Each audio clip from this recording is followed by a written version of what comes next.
সারা বিশ্বকে তাক লাগিয়ে দিল বাংলাদেশের নতুন আবিষ্কার। এমন একটি বিষয় আবিষ্কার করেছে যে বিশ্ব ধরাতে এই পর্যন্ত হাজার হাজার বছরে কোনো দেশ এই আবিষ্কারটা করতে পারেনি। তথা আপনার হৃদয়ের ভিতরে বাস্তবিক ক্ষেত্রে কি কাজ করতেছে, আপনি কাকে ভালোবাসেন, কাকে ঘৃণা করেন, এই বিষয়টা যাচাই করার যেই যন্ত্র বা যেই মেশিন, সেই মেশিন এই পর্যন্ত পৃথিবীতে কেউ আবিষ্কার করতে পারেনি। যেটা এই 24 পরবর্তী 25-এ এসছে, এই প্রথম বাংলাদেশ সেটা আবিষ্কার করে দেখিয়ে দিয়েছে। হ্যাঁ, আমি আপনাদেরকে বলছি যে আপনি যদি 21-এর বইমেলায় যান, সেখানে দেখবেন একটা বিন রাখা আছে। এই বিনের গায়ে একটি রক্তাক্ত ছবি আছে একজন রাক্ষসীর, অর্থাৎ সাবেক প্রধানমন্ত্রী শেখ হাসিনার।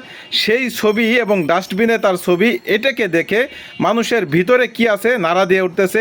কে মূলত এই 25-এ এসেও শেখ হাসিনা সেই রাক্ষসী রূপকে ভালোবাসে, কার সেই শেখ হাসিনার প্রতি মায়া মমতা রয়েছে, সবগুলি স্পষ্ট হয়ে উঠতেছে এই একটা ছবি দিয়ে।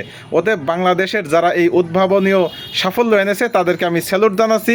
এবং এরকম আরও নতুন নতুন কোনো উদ্ভাবনী বিষয় এটা থাকার দরকার, এবং এগুলির মাধ্যমে মূলত আমরা বাস্তবিক ক্ষেত্রে বুঝতে পারবো যে কারা এই 24 পরবর্তী এসে কারা আমাদের সেই রাক্ষসীর পক্ষে ছিল এবং কারা রাক্ষসীর বিপক্ষে বা নতুন বাংলাদেশের পক্ষে।